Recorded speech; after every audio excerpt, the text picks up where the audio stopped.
just the faint rustle of the wind brushing past the wooden panels of the temple.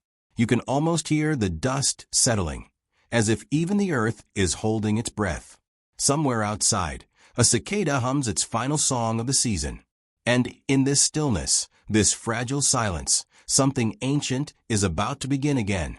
You may be sitting in your room right now, the light on your desk soft and warm, a cup of tea cooling beside you. Maybe the world outside has already gone to sleep. Or maybe, for once, you're finally able to hear the quiet voice within you, the one that's been calling out, through all the noise, for peace, for depth, for something real. There comes a moment in every seeker's journey when outer success loses its flavor. When the applause fades, the schedule empties, and the mind, still racing, finds itself face to face with something deeper. This is where self-mastery begins. So, before you get comfortable, take a moment to like the video and subscribe, but only if you genuinely enjoy what I do here.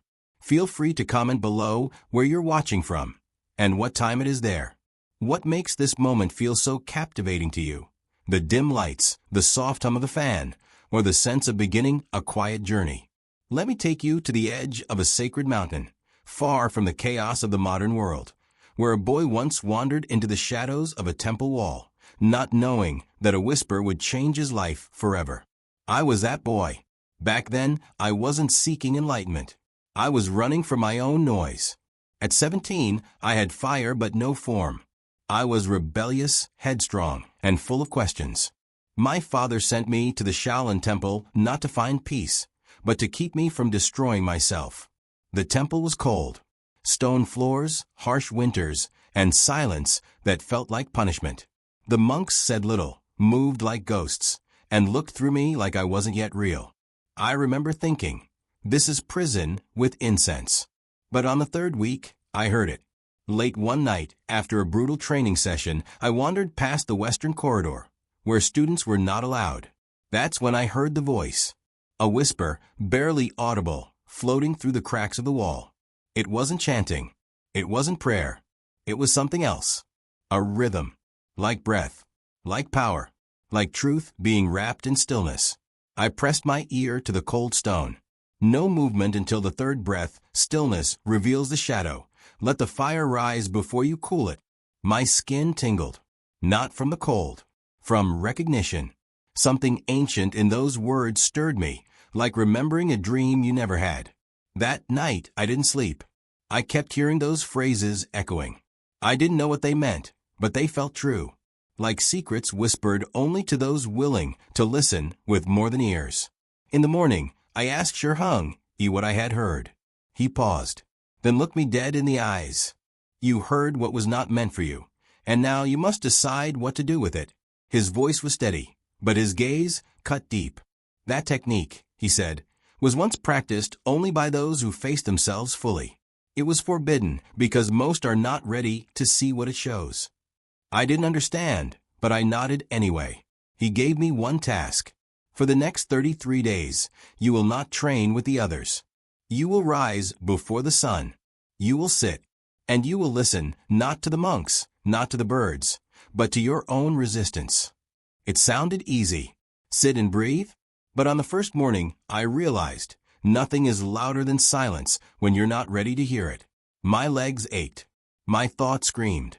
I hated everything, especially myself. But I stayed. Day after day. No fire. No fighting. Just sitting. Just facing. That's when I met him. Gene, a senior disciple. He brought me hot water each morning, but said nothing. Not until day 10. That day I broke.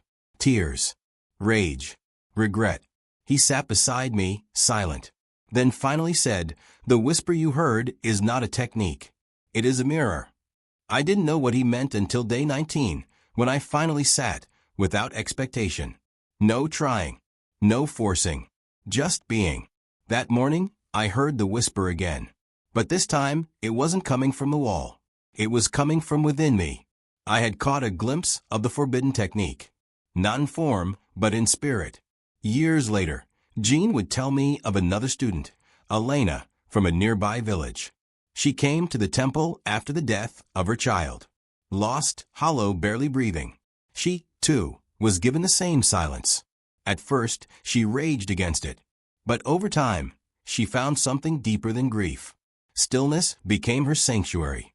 She returned home not healed, but whole. Now she teaches breathwork to women who have suffered loss, using the same whispers passed down through silence. If you want to begin, set aside just 10 minutes a day. No apps. No music. Sit. Listen. Not to external sounds, but to the storm inside. Let it rage. But don't move. This is your first discipline, not reacting to the noise. Just being the witness. Like the boy, I was pressed against that wall, listening for something I couldn't name, but knew I needed. Not all awakenings come through noise. Some arrive in silence, when the world stops shouting, and you're finally ready to hear the quiet truth inside you. And sometimes, what seems forbidden is simply waiting for the right soul to find the courage to listen. It wasn't the weather, though frost painted the temple steps in delicate white. It was the silence, the way it crawled into my bones, the way it refused to warm me. No fire, no movement, just breath. And somewhere beneath all of that, discipline. That's what Shi Heng Yi was teaching me. Not a martial technique, not a secret kata, but something far more difficult. The discipline of emptiness. Most people think discipline is about doing more, pushing harder, staying busy, chasing excellence. But here, in the quiet, I learned something different. That true discipline is not the effort to add. It's the courage to subtract. To be still when everything in you wants to run. Each morning, I sat before sunrise. Legs folded, spine straight, palms resting on my thighs. I wasn't allowed to speak until dusk. The only movement permitted was the breath.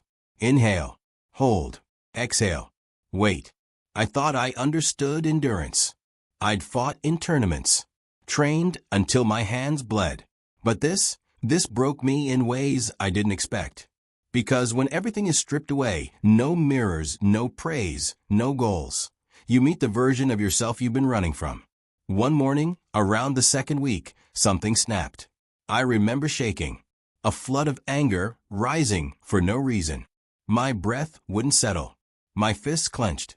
All I could think was, I can't do this. I can't just sit here anymore.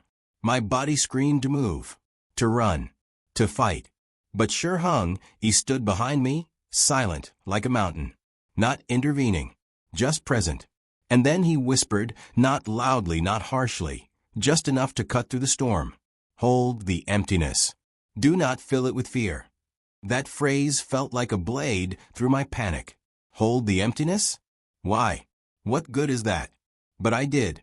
Not out of wisdom, just exhaustion. I surrendered. And in that surrender, I discovered something I never expected. Stillness is a confrontation. Silence is a mirror. And emptiness is a forge. Success story.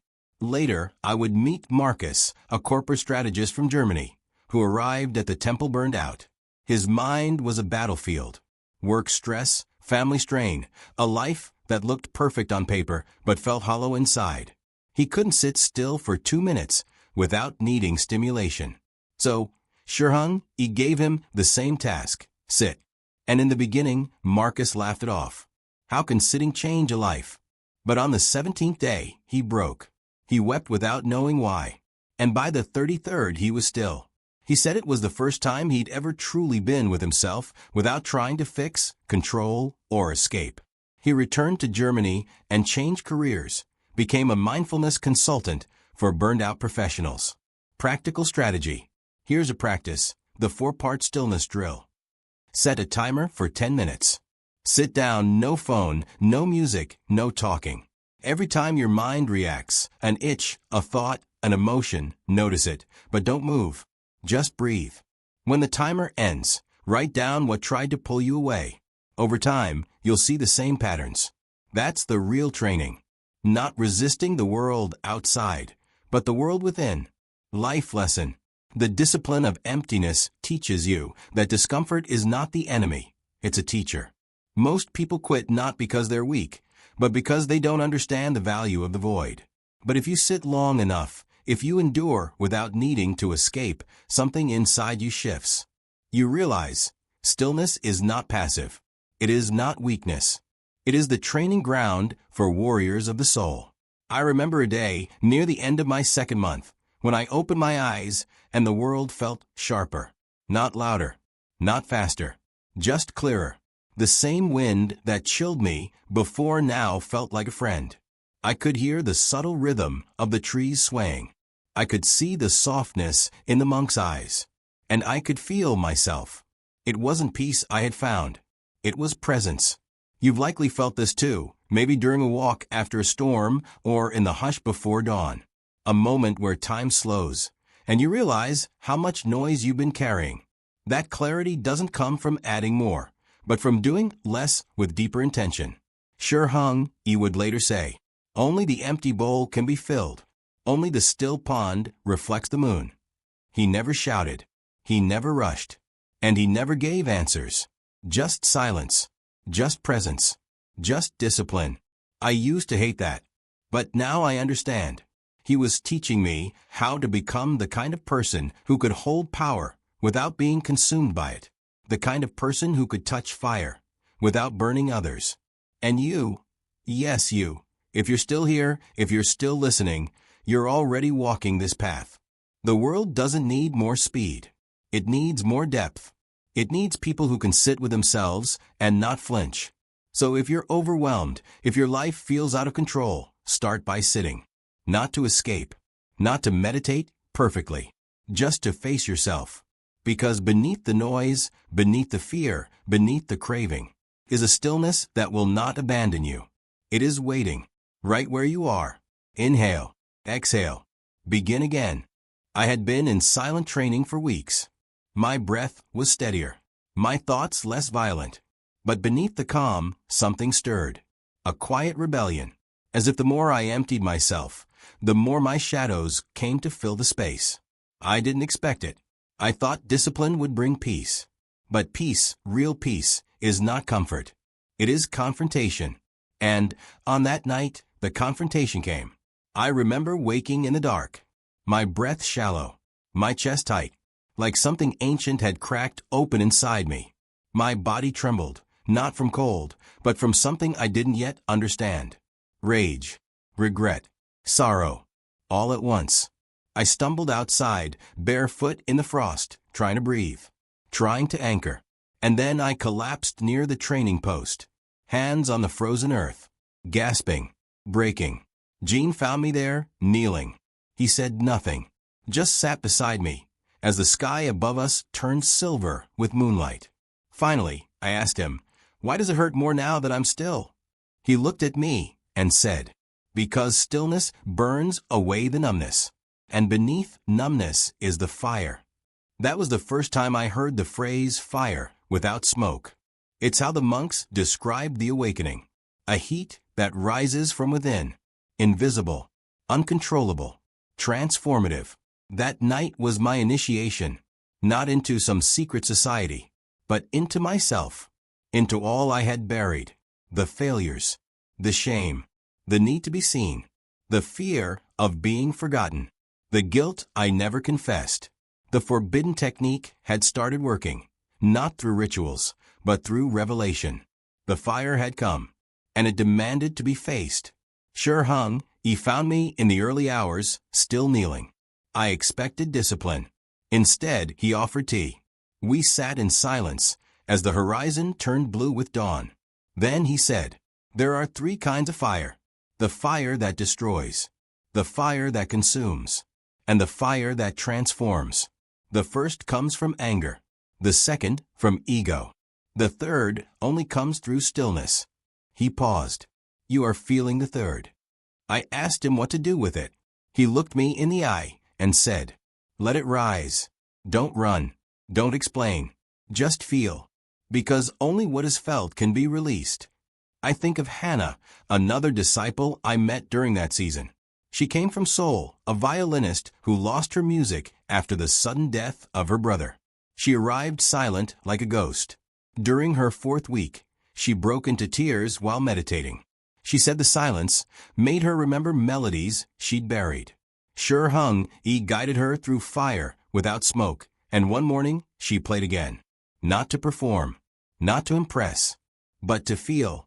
That sound, raw, trembling, filled with soul, became her healing.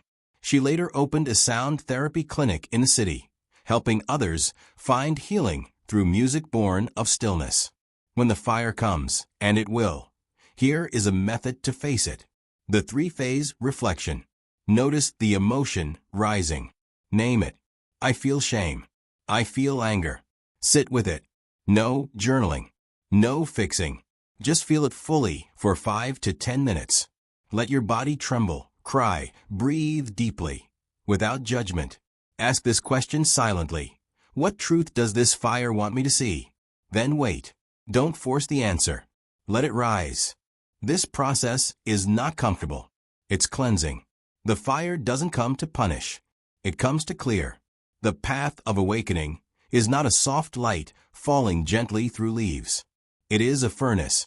And you, if you choose this path, must be willing to be melted, to become fluid, to allow the old to burn away so that the new can rise from ash. We are so conditioned to hide our fire, to smile when we feel broken, to achieve when we feel hollow. But fire is honest. It demands truth. When I allowed it to rise, when I stopped performing, stopped resisting, I saw myself clearly for the first time. Not the image I built for others. Not the strong student. But the boy who never believed he was enough. The boy who feared that silence meant invisibility. The boy who wanted to be loved, but never knew how to receive it. That night I wept. Not just for pain, but for release.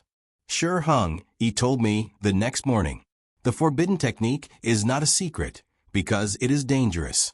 It is a secret because most people will refuse to feel what it reveals. It's not the fire that breaks you. It's the resistance to it. And you, wherever you are, if you feel the fire rising, know this. You are not broken. You are not weak. You are not too late. You are simply at the threshold. And the fire is the doorway. Breathe into it. Do not run. Do not numb. Let it rise. Let it cleanse. Let awaken. Because only what passes through fire can be called reborn. A lightning bolt. A breakthrough. A flash of insight so powerful it changes everything. But I was wrong. Awakening is not an explosion. It's a sequence. A death. A fire. And then a choice. And that choice arrived for me one dawn after the fire had cooled. The snow had melted into soft patches on the temple path. Steam rose from the earth like breath. I stood alone at the courtyard, blindfolded, holding a wooden staff.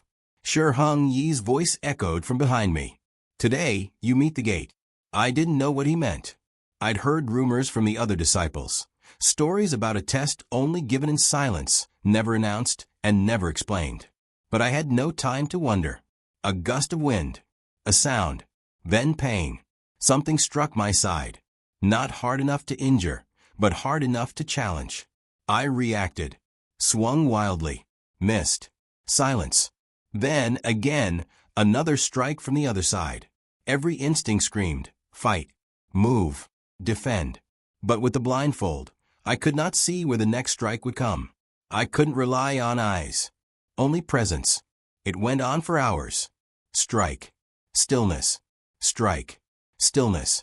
Eventually, I stopped swinging. Stopped anticipating. And for the first time, I began to listen. Not just with ears, but with my whole being. The wind, the shift in pressure, the subtle movement of breath. These became my new vision.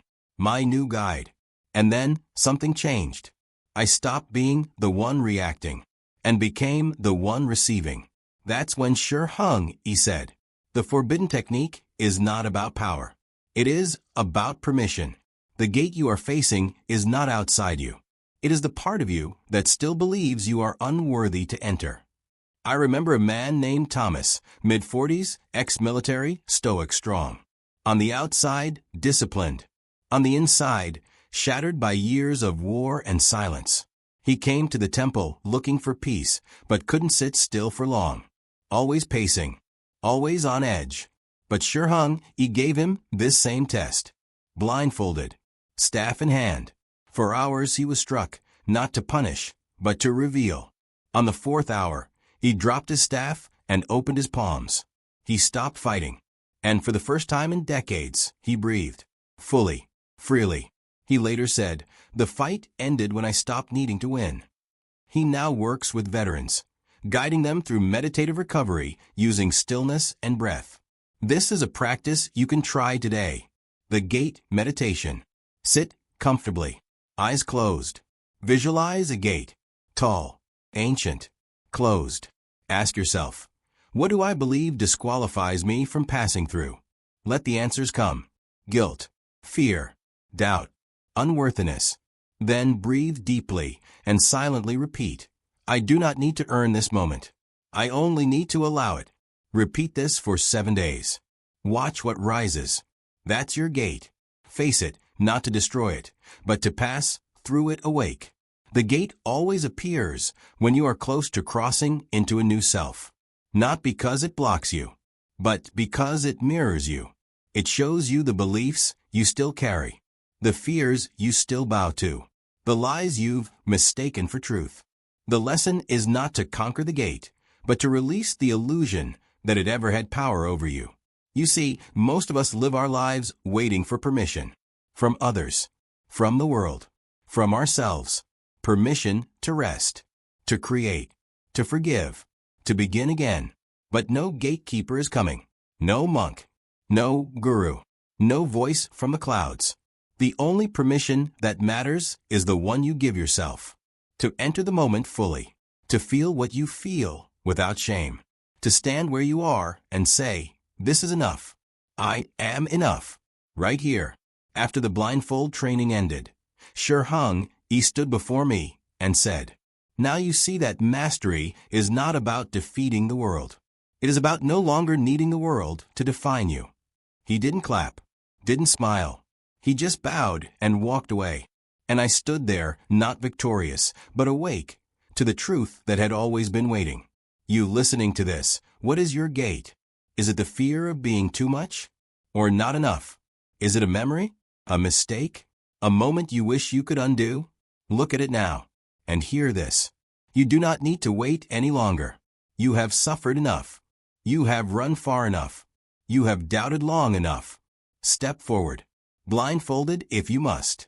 Just step, because the gate is not there to stop you. It is there to initiate you. And on the other side is the version of you that remembers who you were before the noise, before the masks, before the world told you who to be. Step through. We're waiting for you. But it does. After the gate, there was no celebration, no applause, only stillness. And that stillness exposed everything I hadn't yet faced. That's the paradox of awakening. The higher you rise, the deeper you must look inward. The more peace you feel, the more chaos you must let go. Shi Heng Yi gave me no new task, just a phrase. Return to the mountain. But this time, leave the map behind. I knew what it meant. Let go of a plan. Let go of expectation. Let the mountain guide me. So I did. I packed a small satchel with water, dried rice, and my journal. Then I began walking up the northern trail. No guide, no timing, no goal. Just breath and footsteps. The mountain is not what you think it is. It's not a place. It's a mirror. It reflects who you are with brutal honesty. When you're tired, it doesn't stop rising. When you're scared, it doesn't shrink. It simply is, like truth, like time, like silence. 3 hours into the climb, the clouds rolled in. Cold, thick, breathless fog. I could no longer see the trail ahead. And that's when it happened. I panicked. All the discipline I had built, gone. All the calm, gone. I shouted. I cursed the wind. I begged the mountain to show me a sign. And then I sat, shivering, exhausted, beaten not by the climb, but by my own mind. That was the moment of surrender. I whispered, I don't know where to go. And the mountain whispered back, not with words, but with stillness. And in that stillness, I heard something new. Not direction, but permission. May, a single mother from Taiwan, told me a story I'll never forget. She had carried shame for years, raising her son alone, sacrificing everything, and never feeling like it was enough. One day, during a silent retreat led by Shi Heng Yi, she hiked into the mist, unsure of her place in the group. She said she reached a cliff and was overwhelmed by thoughts of failure. But then a bird landed beside her. Not a message from heaven, just presence. Real, quiet, unafraid. She sat there for hours, not thinking, not solving, just being. That moment became her turning point. She said, "The bird taught me that I don't need to rise higher. I just need to land where I am."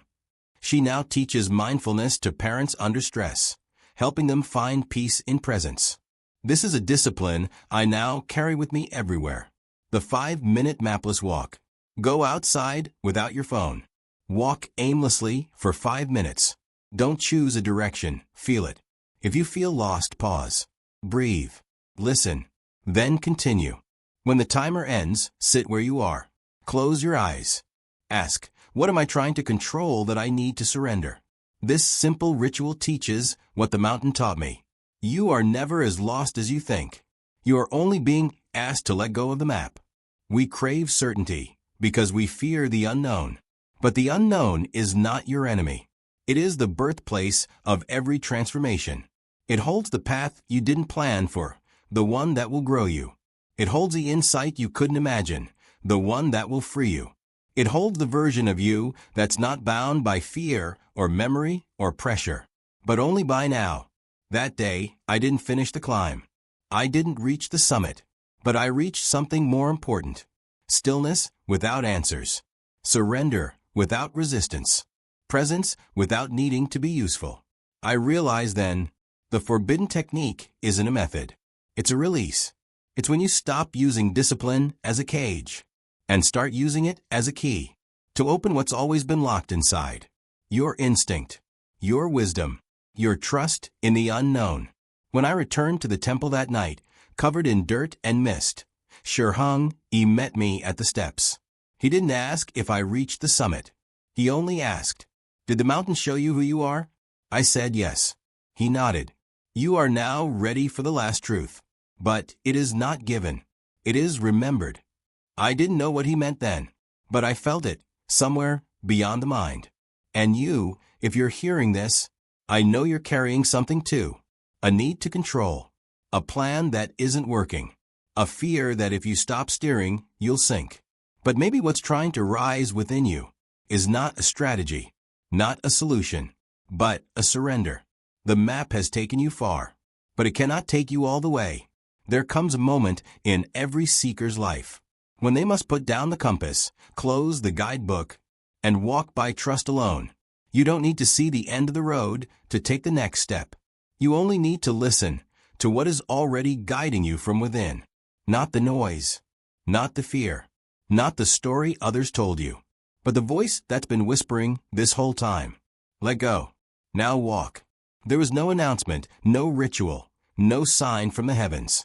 Just an ordinary dusk at the temple, the kind that made the trees blur into shadows and the stones hum beneath your bare feet.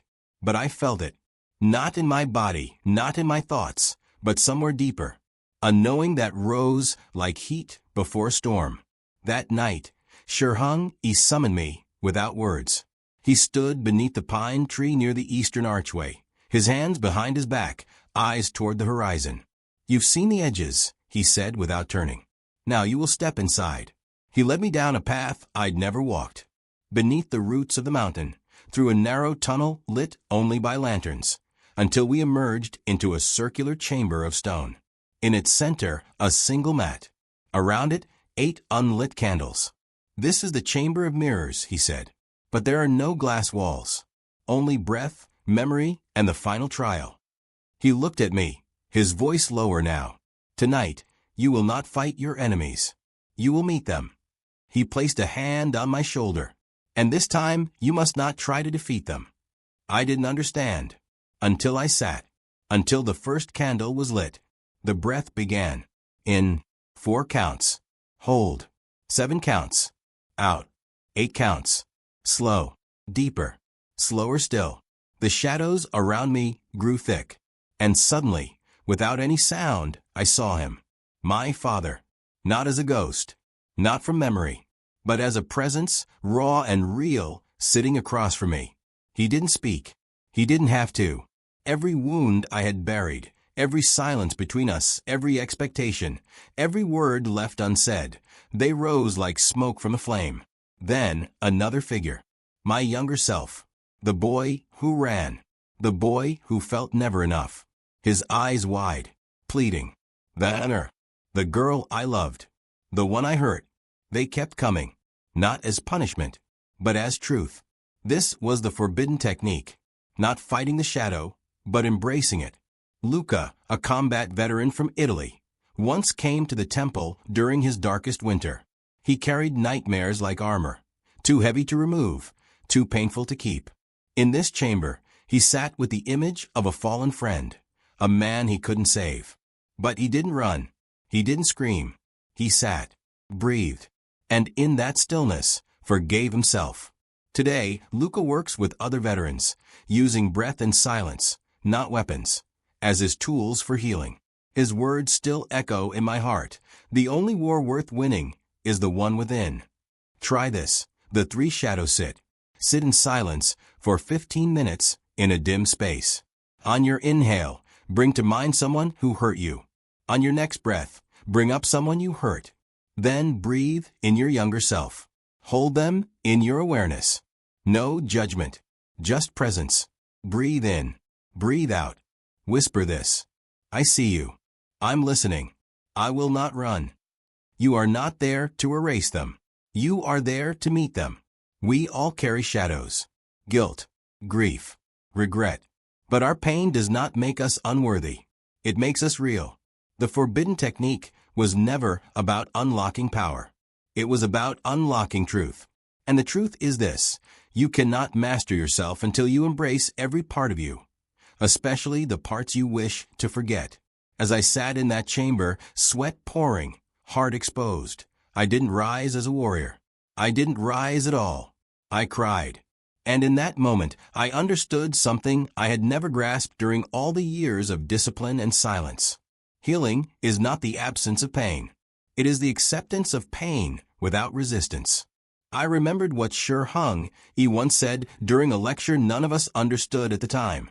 Only when the fire softens can the iron reveal its true shape.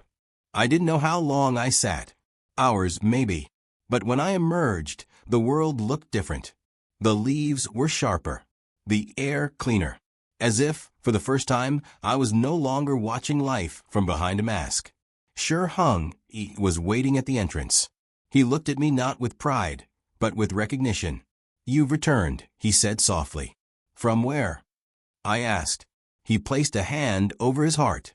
From the furthest place a man can travel. Within. I nodded, tears drying on my face. Then what now? I asked. He smiled. Now, you live with open eyes. And an open heart. That is harder than any training. He turned away, but before he vanished into the trees, he said, the technique is not forbidden because it is dangerous. It is forbidden because few are ready to feel that deeply. But once you do, you can never go back to sleep. That night, I slept under the stars. No roof, no fire, just sky and wind and breath. And for the first time in my life, I felt whole. Not perfect, whole. You, who are watching, listening, maybe you're at the edge too. Maybe your shadows are rising. Maybe your past still knocks on your chest at night. But don't run. Sit, breathe, and meet them. Not as an enemy, but as a returning part of your soul. The final technique is not a posture. It is not a kata. It is not a code. It's been many years since that final chamber, since the moment I met my own shadows face to face and walked away not as a fighter, but as someone reborn through surrender. The whispers still come, not daily, not on command, but when I need them most. They rise in silence after long days when life feels heavy again. They come when I've drifted too far for my breath, when ego begins to speak louder than spirit. That's when the forbidden technique reminds me, not with drama, but with the gentlest presence. that awakening is not a finish line. It is a practice, a devotion to returning. One morning, while walking through the forest behind the temple, I found a younger student sitting alone beneath a maple tree. His face was tight with frustration, his fists clenched, breath uneven. I sat beside him without saying a word. After a while, he finally looked at me and said, "I don't get it. I've done everything. Sat every morning. Stopped reacting. But I still feel the same anger." I turned to him and asked, "What do you do with the anger?" He hesitated. "I push it away. I try to silence it." I nodded. "That's why it stays." He looked at me confused. "You're still trying to control it," I said. "The forbidden technique begins when you stop silencing and start listening. Even anger holds wisdom, if you're humble enough to ask it what it's protecting." He stared at the ground for a long time. That was his first lesson in shadow work. Not to win, not to conquer, but to witness. And that's the real secret of everything I've learned from Shi Heng Yi. There are no shortcuts, no elite warrior's code, no mystical chant that removes the pain. Only breath, only presence, only the courage to stay when everything inside you wants to escape. 6 months ago, I reconnected with Elena, the woman who once lost everything and found wholeness in the silence. She now runs a retreat center by the coast. She told me about a woman named Dara, who came to her barely able to speak after surviving years of emotional abuse. Dara was terrified of stillness, terrified of silence. But slowly, with Elena's help, she began to sit. At first, for only 3 minutes a day, then 5, then 10, until one morning, she didn't just sit, she wept. And from that moment, her voice returned. Not all at once, but enough to begin again. Dara now guides other women through their first sits. She calls it listening for the light. I call it passing on the whisper. Here's how you can practice the final layer of the forbidden technique at home. The return protocol, 5 steps. Set your intention. Say aloud, "I'm willing to feel what I've avoided." Create the space. Dim the lights. No music. No phone. Sit or lie down. Name the emotion. When something arises, don't flee. Whisper, "I see you." Anchor to breath. Use the 4-7-8 rhythm. Let it slow your heartbeat. Close with gratitude. Even if the session was messy, say, "Thank you for showing me what I needed to see." Don't rush this. Don't expect fireworks. Remember, this isn't about healing fast. It's about healing honestly. Awakening isn't about becoming more. It's about removing everything that is not you. The noise, the armor, the false goals, the shame. The forbidden technique, if you must call it that, is just this: the path back to yourself. And it waits for no one. It reveals itself only when you are ready to stop becoming and start being. Years later, Shi Heng Yi and I walked that same corridor again, the place where I once pressed my ear to the wall and first heard the whisper. I asked him, why was it ever forbidden? He smiled, that same calm, knowing smile. Because people chase techniques but avoid transformation. He looked at me, then added, "You can't sell stillness. You can't teach someone to meet their soul. They have to be ready to bleed truth. And few are." I nodded. But when they are, he bowed his head slightly. Then the technique finds them, not the other way around. So here you are, not by accident, not by chance. If these words stirred something in you, if they rang even faintly true, it's not because I'm telling you a story. It's because part of you remembers. Maybe not from this life, maybe not in words, but in soul. You have felt it, haven't you? The whisper, the presence behind your breath. The voice that's not loud, but true. It's calling you not to rise, but to return. Back to the part of yourself that never needed fixing. Back to the silence that always held your name. And if you're still watching, then maybe it's already begun. The awakening, the return, the reunion. Now breathe. Say nothing. And listen for what cannot be spoken. Not the kind of quiet that fills a room after the lights go out, but the kind that lingers deep within you after something important has been felt, understood, accepted, If you've made it here, then this was more than a story for you. Maybe you saw yourself in the boy who once ran from his own fire. Or maybe you heard your own storm in the silence between the whispers. But more than anything, maybe you're ready. Ready to stop chasing and start listening. Ready to stop holding your breath and finally exhale. Ready to meet yourself not in the mirrors of the world, but in the stillness you carry within. It's not always easy. Some days you'll feel like you're walking backwards through a fog, unsure if any of this is working. But on those days, remember, you're not here to master silence. You're here to let silence master you. There is no final destination, no gold medal for awakening. Just this breath, then the next. Just this step, then the next. And somewhere along that path, you'll hear it again, that ancient rhythm, that sacred whisper, not from a wall, not from a monk, but from your own soul. And when you do, you won't need to understand it. You'll just know you're home. Thank you for walking this far with me. Let what you felt tonight echo into your tomorrow. Let your stillness speak louder than your fear. And let your life become the technique that was never forbidden, only forgotten.